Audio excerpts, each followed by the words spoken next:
Bonjour la famille, j'espère que tout le monde va bien. Je vais continuer la série sur le fruit de l'esprit. La dernière fois on s'était arrêté sur la joie, le fruit de la joie, et on avait vu que le fruit de l'esprit qu'on voit dans Galates 5, 23, pourquoi il était au singulier? Parce que tout simplement c'est le fruit de l'amour. Et donc tout ça, on l'avait bien étudié dans les précédents enseignement.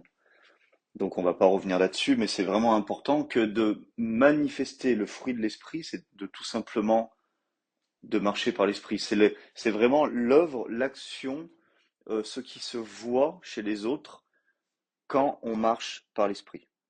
Donc c'est pour ça que la Bible entière, dans les lettres de Paul, nous apprend, nous invite, nous enseigne à marcher par l'esprit, parce que quand on marche par l'esprit, on n'accomplit pas les œuvres de la chair. Donc que si, tout comme moi, vous en avez marre de, de vivre dans la chair, vous ne voulez plus manifester aucune œuvre de la chair, eh bien, vous êtes au bon endroit, parce que le but de ces enseignements, ce n'est pas encore de se faire du bien et puis c'est tout, c'est vraiment que ça transforme nos vies et qu'on puisse de plus en plus manifester Christ, le caractère même de Christ, le caractère qu'il a manifesté sur terre en tant qu'homme. Et ben cet enseignement, la parole de Dieu, va nous emmener à manifester le même caractère. Cela n'est pas juste des belles paroles pour vous séduire, mais c'est la vérité.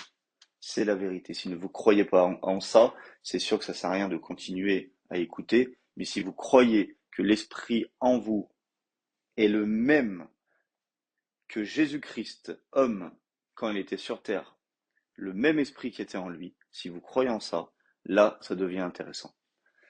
Donc voilà, donc le fruit de la paix aujourd'hui. Donc l'amour, le fruit de l'amour qui se manifeste par la paix. Et on va voir que cette paix ne vient pas du monde. Donc le verset qu'on connaît tous pour parler de la paix, bien sûr, c'est Jean 14, 27. Je vous laisse la paix, je vous donne ma paix, je ne vous donne pas comme le monde donne, que votre cœur ne se trouble point et ne s'alarme point. Et si on prend dans la version Bible français courante, ça nous donne, c'est la paix que je vous laisse, c'est ma paix que je vous donne, je ne vous la donne pas à la manière du monde, ne soyez pas inquiets, ne soyez pas effrayés. Donc on voit là, déjà, on s'arrête souvent à la première partie du verset, en disant que Jésus nous donne sa paix, c'est pas celle du monde, donc ça, on le sait, mais la fin est quand même, pour moi, un des premiers fruits pour pouvoir manifester cette paix, c'est de ne pas s'alarmer, de ne pas s'inquiéter, de ne pas s'effrayer. Et je trouve ça super déjà intéressant, c'est que si on vit le contraire, si on s'inquiète, si on est effrayé, si on s'alarme, etc., ça veut aussi dire que on ne vit pas la paix. Donc c'est quand même intéressant d'aller jusqu'au bout du passage. On va prendre une définition, c'est même pas une définition, c'est comment le mot paix dans la parole de Dieu, quel autre synonyme qu'on pourrait donner, c'est tranquillité et le repos. Donc, quand vous manifestez cette tranquillité, ce repos de l'âme, hein, parce qu'aujourd'hui on est tourmenté, on est agité dans tous les sens, surtout on va dire nous ici en Europe. Donc il y a tout le monde, il y a vraiment ce système du monde qui nous fait qu'on est tout le temps agité. Mais être dans le repos de l'âme, c'est la paix de Dieu.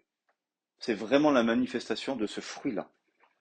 Donc on va prendre déjà, c'est comme si je vais vous donner, on va dire déjà la révélation à avoir par rapport au fruit de la paix, et après on va essayer de décortiquer un peu.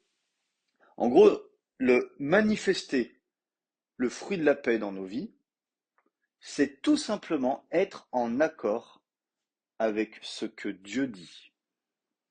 Être en accord avec Dieu, tout simplement. Donc, c'est que notre cœur ne se trouble pas, ne s'alarme pas, ne s'inquiète pas. ou ne soient pas effrayés dans n'importe quelle situation où nous sommes actuellement, dans ce jour J, que là, au moment que vous écoutez cet enseignement, c'est d'être en accord avec ce que Dieu dit. Malgré toutes les épreuves que vous pouvez avoir, toutes les difficultés, toutes les persécutions que vous avez à l'instant T, maintenant, c'est que quand on est en accord avec ce que Dieu dit, en accord avec Dieu, là, le fruit de la paix va se manifester. Et on va détailler ça. Donc, ça veut dire quoi? Le manque de paix, tout simplement, c'est le fait de ne pas être en accord avec ce que Dieu dit. Donc, de ne pas être en union avec Dieu dans le repos. Donc, c'est ça, de ne pas manifester la paix avec la situation dans laquelle on se trouve ou avec la personne avec qui nous sommes. Donc, pour être en paix, nous devons être en accord que Dieu, écoutez bien, est merveilleux dans ce lieu, dans votre situation, à cet instant. Que Dieu est merveilleux maintenant, pas plus tard, pas quand j'aurai, non, maintenant. Dieu est merveilleux maintenant. Qu'il ne change pas, même si ma situation est terrible. Dieu ne change pas. Dieu reste bon, reste merveilleux maintenant. Si vous n'êtes pas en accord avec Dieu dès maintenant, c'est que vous avez délaissé la paix. Et donc, on va délaisser la grâce. Il y a 13 fois, 13 versets qui associent la grâce et la paix dans les lettres de Paul. Et c'est souvent au début de ces lettres, comme par exemple dans 1 Corinthiens 1,3, que la grâce et la paix vous soient données de la part de notre Dieu, de Dieu notre Père et du Seigneur Jésus-Christ. Et on le voit dans 2 Corinthiens 1,2, Galates 1,3, etc. Car c'est par sa grâce que nous avons la paix, et nous vivons dans la paix quand nous vivons dans sa grâce. Donc, encore une fois, je reviens toujours dessus, mais parce que c'est tellement important. Quand nous sommes encore sous des lois, des nouvelles lois qu'on s'est créées dans le Nouveau Testament, parce que c'est marqué dans la Bible, et on s'est créé des nouvelles lois. On va pas plus loin, on ne laisse pas le Saint-Esprit nous révéler la parole, donc on s'en fait des lois. Et bien quand des hommes et des femmes sont encore sous des lois, ça veut tout simplement dire que ces personnes ne peuvent pas vivre la paix de Dieu. Ce n'est pas possible. Parce que la grâce, c'est le fait de recevoir la plénitude de Dieu sans essayer de le mériter, de le recevoir parce que Christ l'a mérité pour nous. C'est ça la grâce, une faveur imméritée. Quand on reste sous la grâce et qu'on sert Dieu de tout notre cœur dans la grâce, par son amour, parce qu'il nous a aimés, pas parce qu'on est des bons chrétiens et que nous on l'aime plus que tout, c'est parce que lui nous a aimés en premier. Et bien là, on va vivre la paix. Mais quand on est sous la loi, quand on essaie de faire les choses par nous-mêmes, et là, on ne peut pas vivre la paix, c'est pas possible. Nous sommes pas dans la paix. Impossible. Et on le voit malheureusement dans la vie des religieux, des gens qui sont très légalistes, et je suis désolé, ça se voit même sur leur visage, ça se voit dans leur façon de parler, de vivre, dans leur foyer, il n'y a pas la paix. Jamais. Parce que si on est sous des lois, ça veut dire que quand on transgresse cette loi, on a un jugement, une punition, une condamnation. Comment on peut être en paix avec une épée Damoclès sur la tête? C'est pas possible.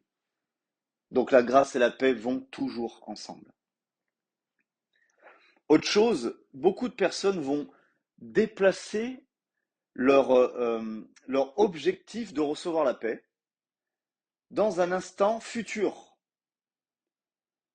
et croire qu'ils seront mieux avec eux-mêmes et avec Dieu quand ils vont recevoir ce qu'ils désirent. Je vous donne un exemple.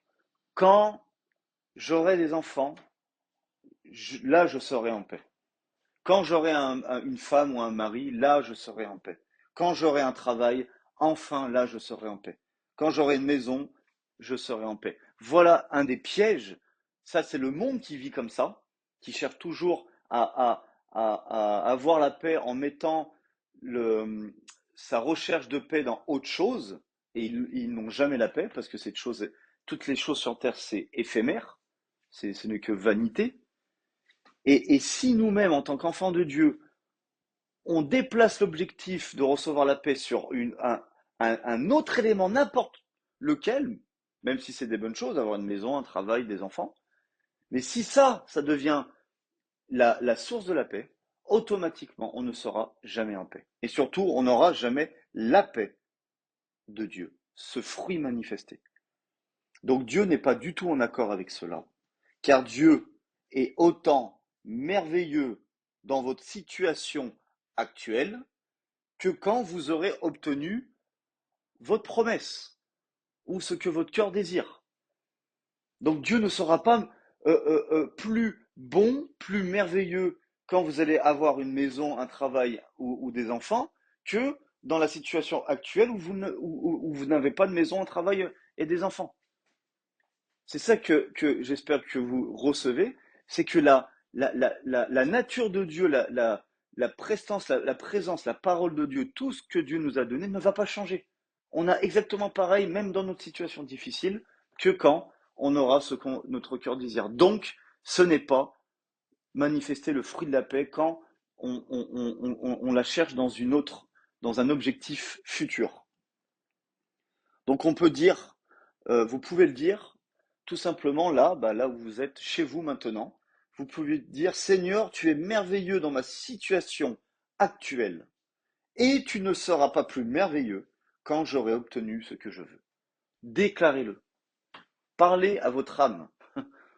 Dites que Dieu reste merveilleux maintenant, il sera aussi merveilleux quand j'aurai obtenu ce que je veux.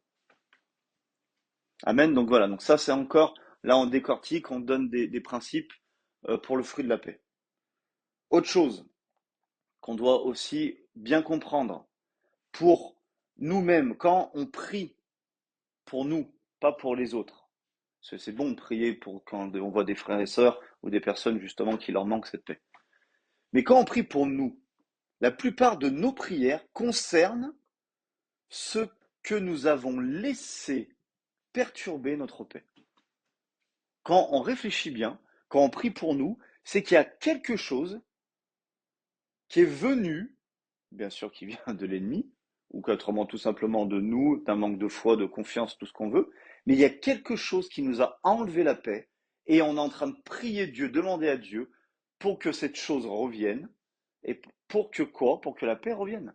Parce que quand on est dans la paix, quand on est dans la tranquillité, dans le repos, nos prières pour nous, ça va être quoi?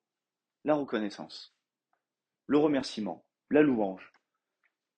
Vous comprenez, quand on est dans la paix, on va pas prier. Au pire, on va prier une fois. On va dire merci Seigneur parce que tu me l'as donné. Merci Seigneur parce que je sais que cette chose m'appartient déjà. Et après, on va le remercier. Voilà une prière, des prières d'hommes et de femmes qui vivent dans la paix de Christ. Tout simplement. Par contre, après de prier pour les autres, là, on peut y aller. Mais pour nous-mêmes, si on est dans la paix, qu'est-ce qu'on va dire à Dieu? À part de dire qu'il est bon. Donc la plupart des gens, donc, ils vont prier soit pour que Dieu nous donne quelque chose que nous n'avons pas encore, soit pour qu'il nous débarrasse de quelque chose ou de quelqu'un dont nous ne voulons plus. Voilà, qu'il y ait des prières de personnes quand on n'est pas dans la paix, quand quelque chose est venu nous voler la paix.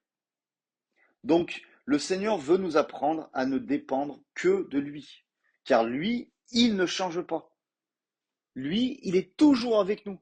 Il ne va pas nous abandonner. Il ne va pas se cacher derrière un buisson.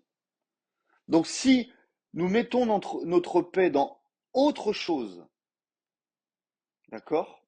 Donc comme je vous ai donné les exemples, dans autre chose, c'est que cette chose qu'on attend là de tout notre cœur pour avoir la paix, eh ben, elle va devenir notre nouveau Dieu. Si notre paix, ça va être le mariage, si notre paix, ça va être avoir des enfants, un travail, etc., si c'est ça la source de notre paix, eh ben ça, elle va devenir le nouveau Dieu de notre vie. Elle va être au-dessus de tout. Parce que si on a mis notre paix dedans, ça veut dire que si on perd cette chose, on n'a plus la paix. Je vous laisse vraiment réfléchir à ça. Donc s'il y a quelque chose dans ce monde qui est bon, tout ça c'est des bonnes choses que Dieu veut nous donner. Mais Dieu ne veut pas qu'on mette notre paix dedans. C'est complètement différent.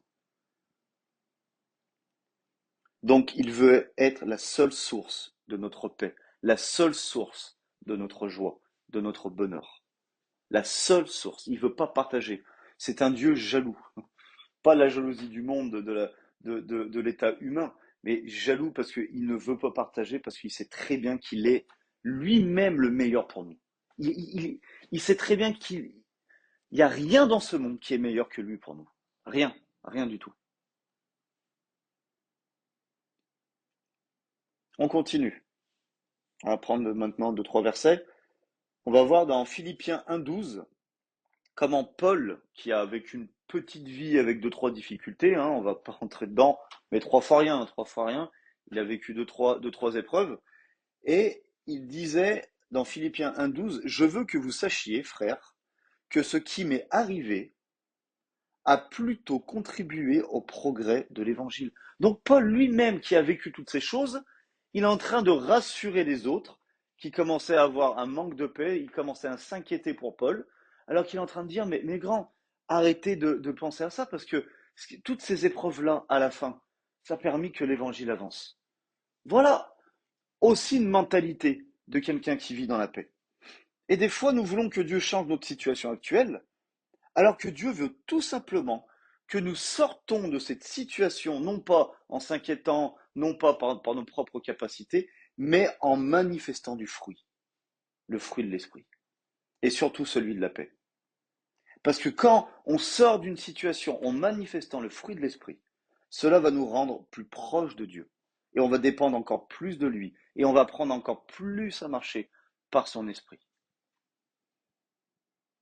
Jacques 1, 2 à 4 va nous dire, mes frères, regardez comme un sujet de joie la paix, de joie, le fruit de la joie. Bon, je reprends. Mes frères, regardez comme un sujet de joie complète les diverses épreuves auxquelles vous pouvez être exposés, sachant que l'épreuve de votre foi, encore un fruit, produit la patience, encore un fruit, mais il faut que la patience accomplisse parfaitement son œuvre, afin que vous soyez parfaits et accomplis, sans faillir en rien. Là, on commence à devenir solide, costaud dans la foi. Et que la prochaine fois, cette épreuve, quand elle va vouloir venir, ah voilà, on va s'en sortir, elle va partir aussi vite qu'elle est venue. Donc, mettons-nous en accord avec Dieu sur le fait qu'il peut faire la différence dans notre situation présente, dans nos épreuves. Voilà, encore une fois, on revient toujours à la même chose. On doit être en accord avec Dieu. Maintenant, tout de suite, qu'il est merveilleux. Après, pour nous aider aussi, on voit que le monde se fait une idée de la paix, se donne une définition de la paix, qui est tout simplement, pour le monde, la paix, c'est l'absence temporaire de problèmes et de difficultés. Voilà la paix.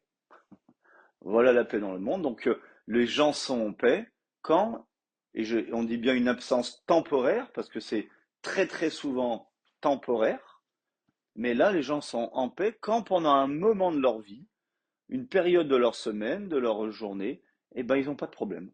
Là, ils pensent être en paix. C'est archi faux.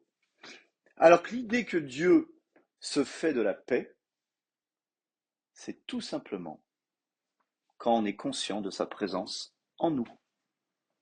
La paix, c'est quand Dieu est là. La paix, c'est quand il y a sa présence. Parce que quand il y a sa présence, je peux vous dire qu'il n'y a rien d'autre que la paix. Rien d'autre. Et on va le voir un peu plus tard.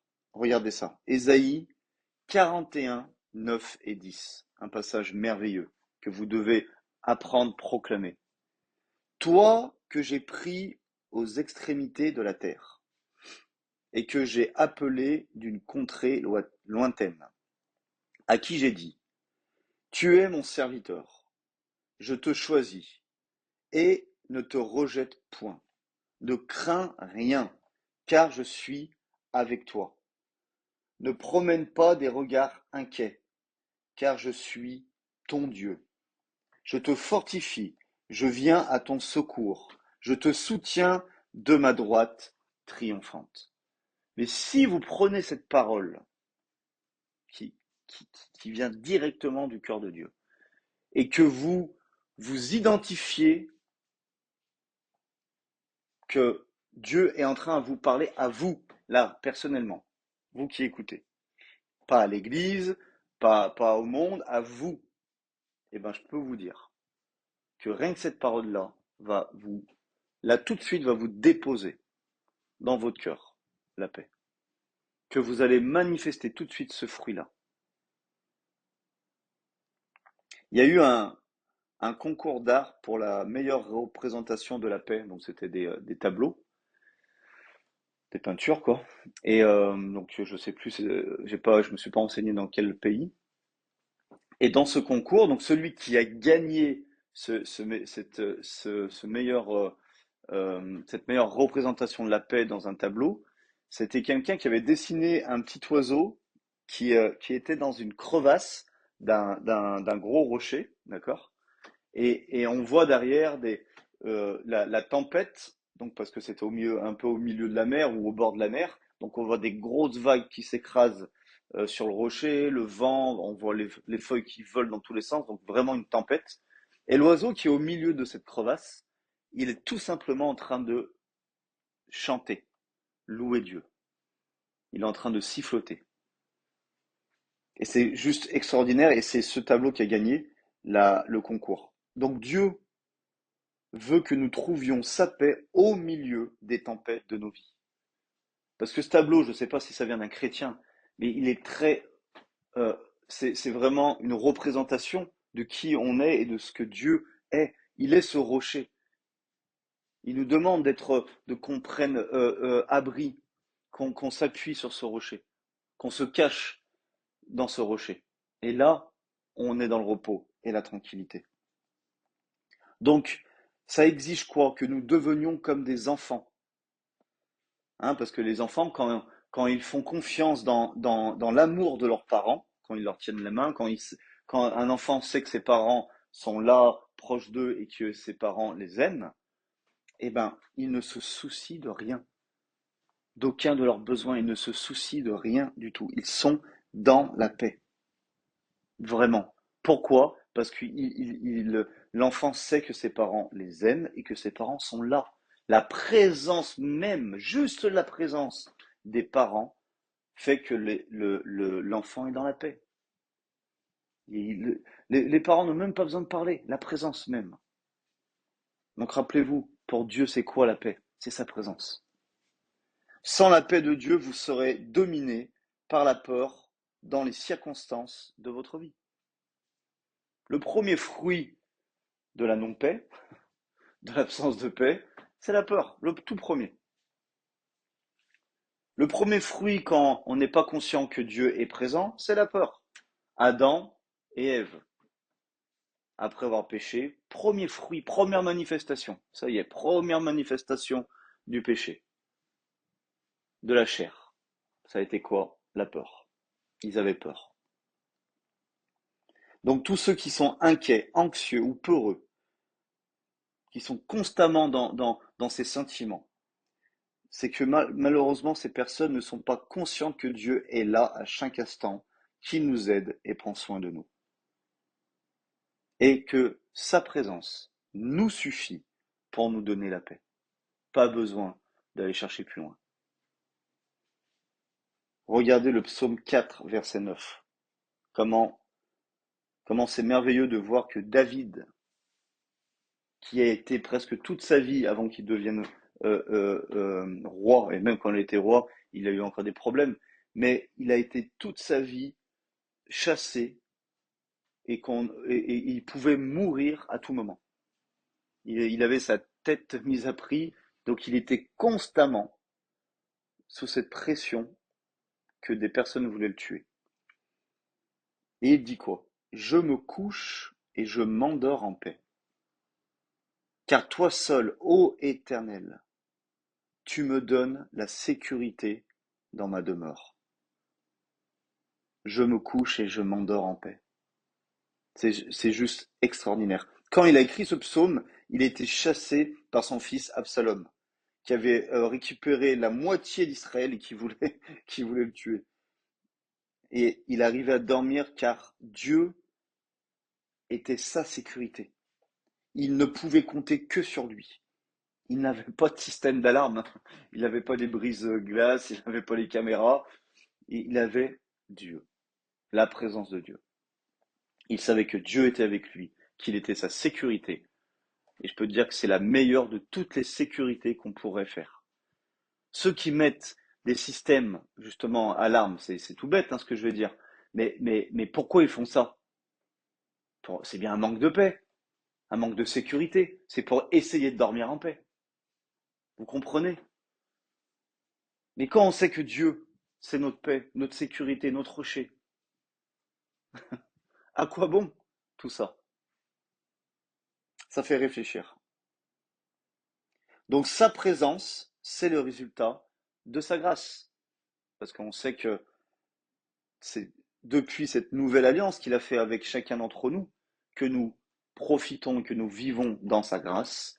Donc ça veut dire dans sa paix. Parce que Dieu est là. Avant, il n'était pas là. Avant, on ne pouvait pas être dans sa présence.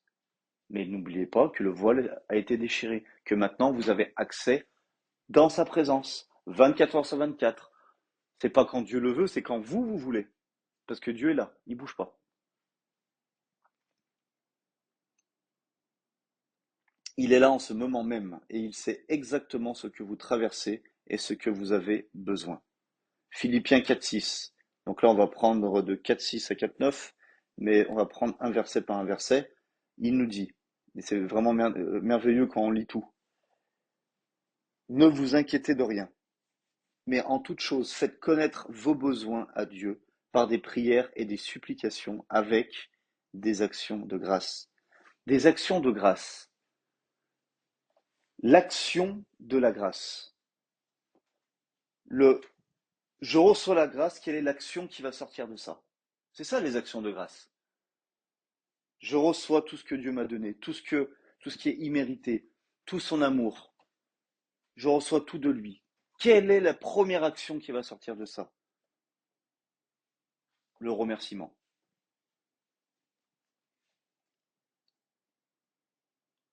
C'est vraiment ça l'action de grâce. La louange. Et Paul nous dit comme Jésus, ne vous inquiétez de rien. Pas un petit peu, pas de temps en temps, non, de rien du tout. Et vraiment, combien d'entre vous ont déjà été encouragés, aidés et bénis par des inquiétudes? Vraiment. Combien d'entre vous, le fait de s'inquiéter les a aidés à sortir d'une situation et leur a fait du bien? Donc, si c'est quelque chose qui ne fonctionne pas, à quoi bon continuer? Franchement, c'est bête, hein? Franchement, c'est d'une telle. Il faut vraiment être intelligent pour comprendre tout ce que je vous dis depuis tout à l'heure. Il faut vraiment avoir une intelligence qui est hors norme. Mais c'est tellement simple. S'inquiéter, c'est quoi? C'est méditer, prendre du temps, rester focalisé sur le mal, sur l'œuvre du diable, sur ce que le diable fait pour nous, sur son travail, sur l'œuvre, tout simplement. Méditer le mal. Voilà, c'est quoi s'inquiéter? On reste focalisé sur ce qui ne va pas. Alors que la parole nous dit de faire tout le contraire. Tout le contraire. Donc, au lieu de s'inquiéter, entrez dans la présence de Dieu. Tout simplement. Par la prière, par le remerciement, pour qui il est, pour qui vous êtes, pour ce qu'il a déjà fait, pour ce qu'il fait encore dans cette situation actuelle, pour tout simplement le fait qu'il soit merveilleux dans ce lieu, en ce moment même.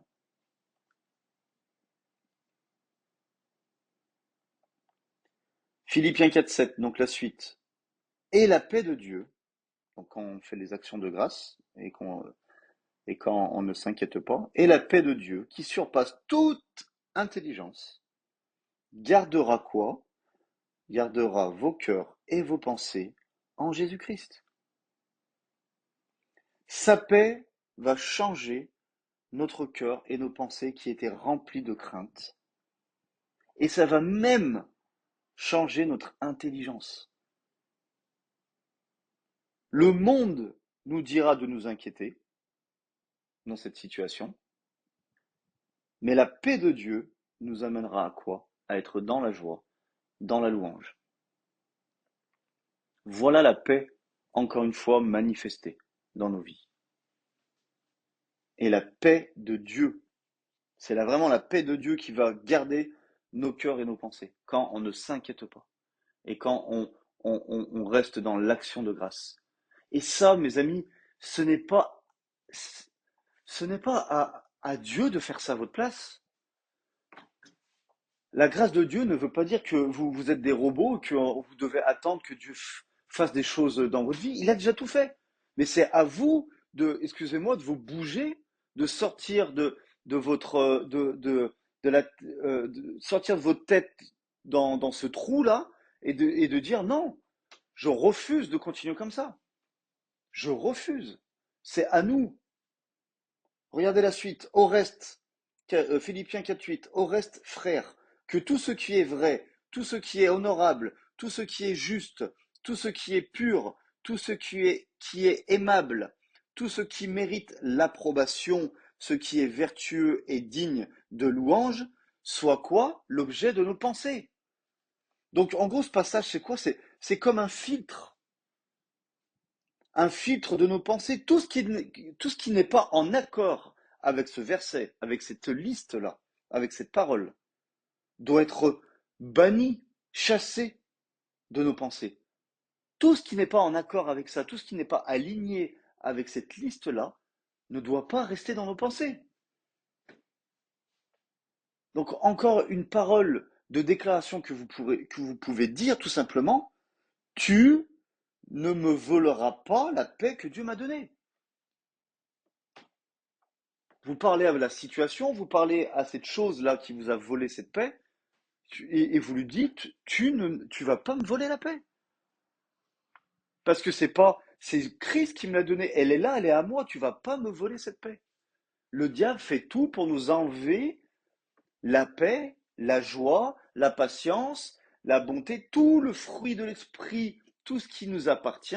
Le but du diable, c'est de nous faire disparaître tout ça. Comme ça, on est complètement dans la chair. Et là, on travaille avec lui. Là, il est content. Et on continue. Philippiens 4,9.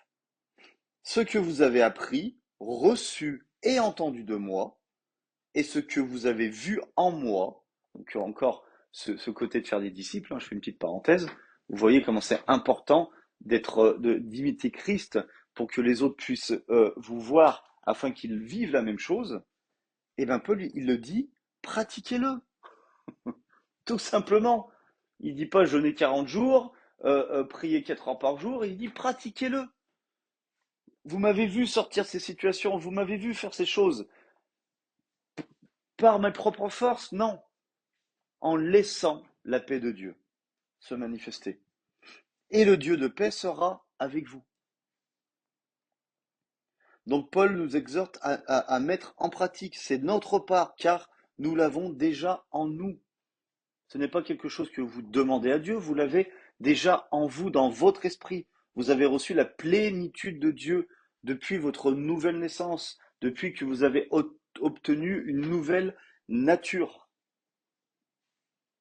Donc la paix de Dieu va dépasser de loin notre compréhension, d'accord? Donc c'est pour cela qu'on doit se confier en lui et en lui seul.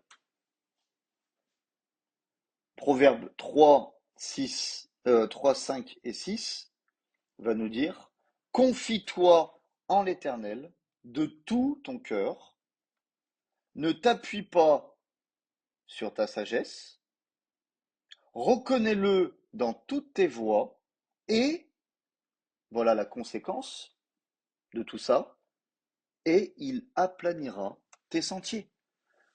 Donc ton sentier là, qui a des embûches de partout, ton sentier actuel, qui a plein de problèmes, que tu ne sais même plus où aller, et ben voilà comment faire. Première chose, c'est se confier en l'Éternel, donc de tout son cœur. Donc quand on se confie en l'Éternel, ça veut dire qu'on ne doit plus s'appuyer sur nous. Parce que quand on s'appuie sur notre sagesse, on ne s'appuie pas sur l'Éternel. On ne peut pas faire les deux en même temps. N'essayez pas, ça sert à rien. C'est pas possible. Donc confie-toi en l'Éternel de tout ton cœur. Donc on ne laisse aucune autre place. On se confie, on a confiance. Après, on reconnaît que l'Éternel, excusez-moi, il est dans toutes nos voies. C'est exactement ce qu'on a dit tout à l'heure, c'est de reconnaître qu'il est là, en ce moment, dans ce lieu. C'est ça de reconnaître que l'Éternel est là dans toutes nos voies. Il est là. Même si ça ne va pas, il est là. Et la manifestation, quand on fait ça, il aplanit nos sentiers. Et là, il va pouvoir commencer à s'occuper de nos affaires. Parce qu'on va lui faire confiance et on va lui laisser toute la place. Se confier en l'Éternel, c'est tout simplement de lui faire confiance. Manifester le fruit de la paix, c'est de faire confiance à Dieu dans nos situations, tout simplement. Regardez Romains 14, 17. Car le royaume de Dieu, ce n'est pas le manger et le boire, mais c'est la justice, la paix et la joie par le Saint-Esprit. Le fruit de l'Esprit qui vient manifester le royaume de Dieu au travers de nous. Donc ce qui caractérise mieux le ciel, le royaume, c'est la paix. Nombre de témoignages de personnes qui ont eu une visitation, une transportation dans le ciel et qui ne voulaient plus revenir, parce que c'est à cause de la paix qu'ils ressentaient. C'est toujours le premier sentiment de ce genre d'expérience. Et quand on va baptiser quelqu'un, c'est quoi la première chose qu'il va sentir quand il va sortir de l'eau? C'est la paix. Parce qu'il va, pour la première fois, il va goûter au ciel. Parce qu'au ciel, on ne va pas penser à s'inquiéter. Car la présence de Dieu sera tellement forte qu'on aura oublié tous ces sentiments. Et aussi car dans le ciel, le diable n'est pas là. Tout simplement. Donc si on marche par l'esprit, nous vivrons le ciel sur la terre. Car oui, le diable, il est bien ici-bas, ça c'est clair, je ne vais pas vous dire n'importe quoi, le diable est bien là sur terre, mais il ne peut que nous embêter quand nous sommes dans la chair. Mais si on reste dans l'esprit, si on vit en étant conscient du royaume de Dieu, là où nous sommes, dans ce lieu, le diable, il est interdit de visite. Il est interdit, il n'a pas le droit de rentrer, c'est terminé. C'est terminé le temps de Job où il pouvait être dans la présence de Dieu, parce qu'il y avait encore le péché dans l'humanité, c'était encore l'ancienne alliance. Mais maintenant que Jésus a payé le péché, le diable n'a plus d'accès devant Dieu pour nous accuser, c'est terminé. Ça a été payé, il ne peut plus nous accuser. Il ne peut plus être devant Dieu en disant ah bah t'as vu ton serviteur là, c'est terminé. Il n'a plus accès. C'est un autre sujet, mais vraiment, il faut comprendre ça. Et rapidement, parce que je voudrais pas faire un deuxième message parce qu'il ne reste pas grand-chose. Rapidement,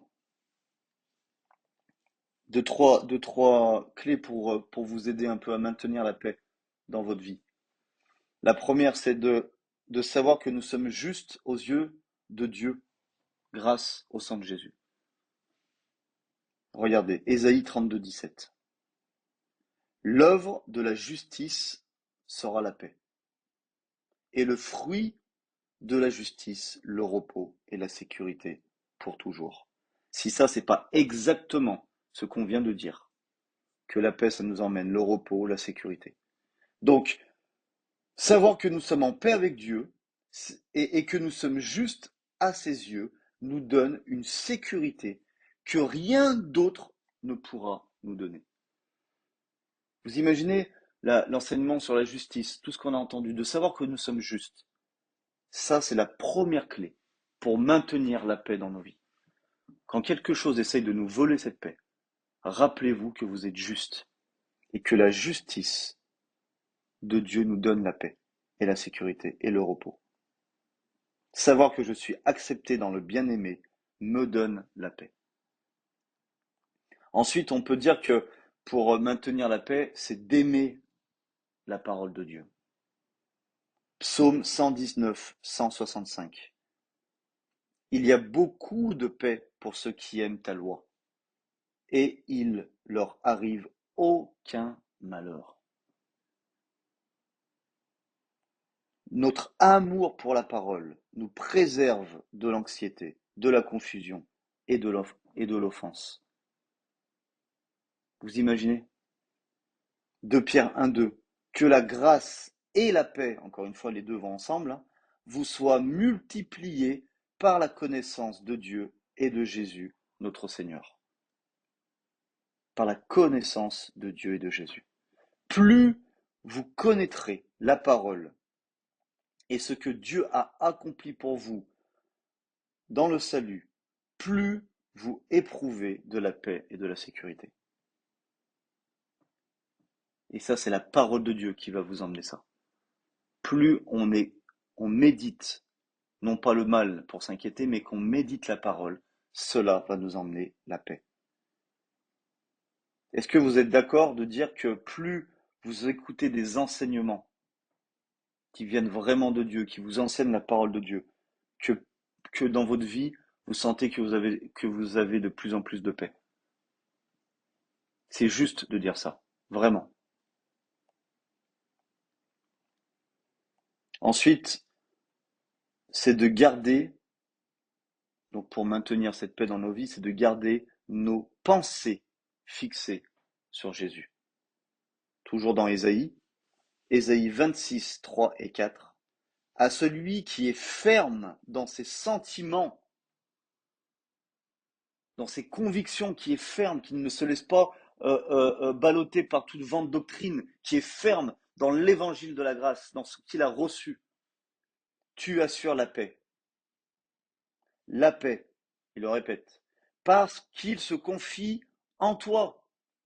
Confiez-vous en l'Éternel à perpétuité, car l'Éternel est le rocher des siècles. Et vous, vous êtes le petit oiseau au milieu. Se confier, Dieu veut dire que nos pensées sont dirigées vers lui.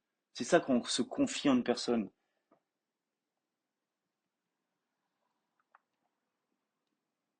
Car toutes les personnes qui s'inquiètent, c'est qu'au contraire, ils mettent leurs pensées loin de Dieu.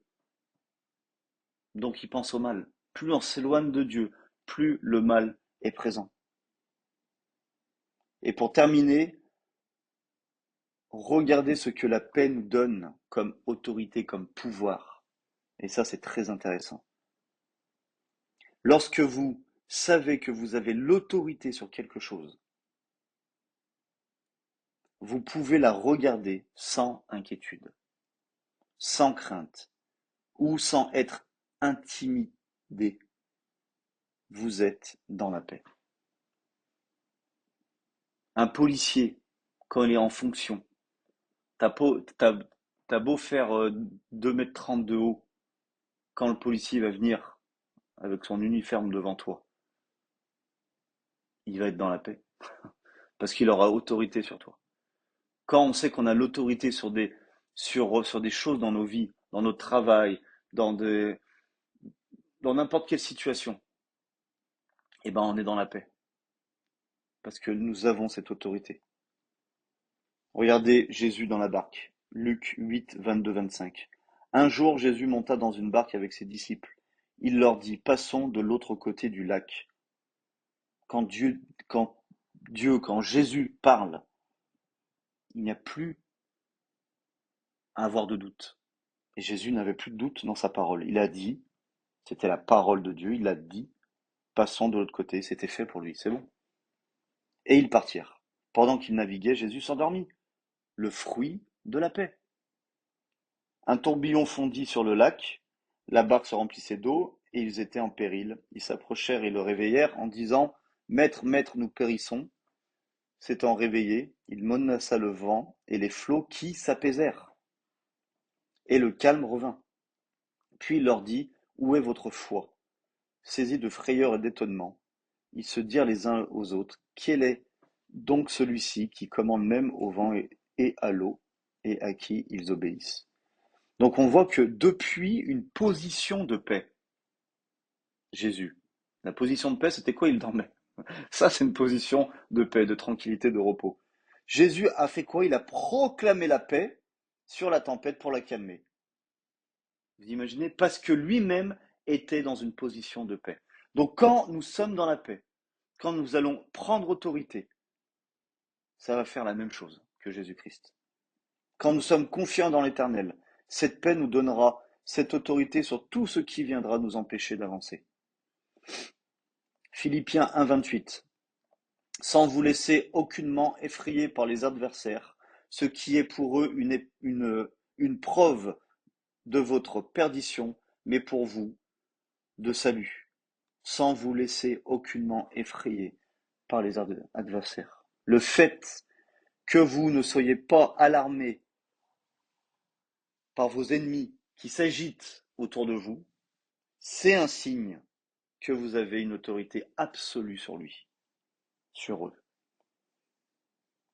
Et c'est aussi un signe de la destruction imminente de son royaume que votre marche dans la grâce et la paix provoquera.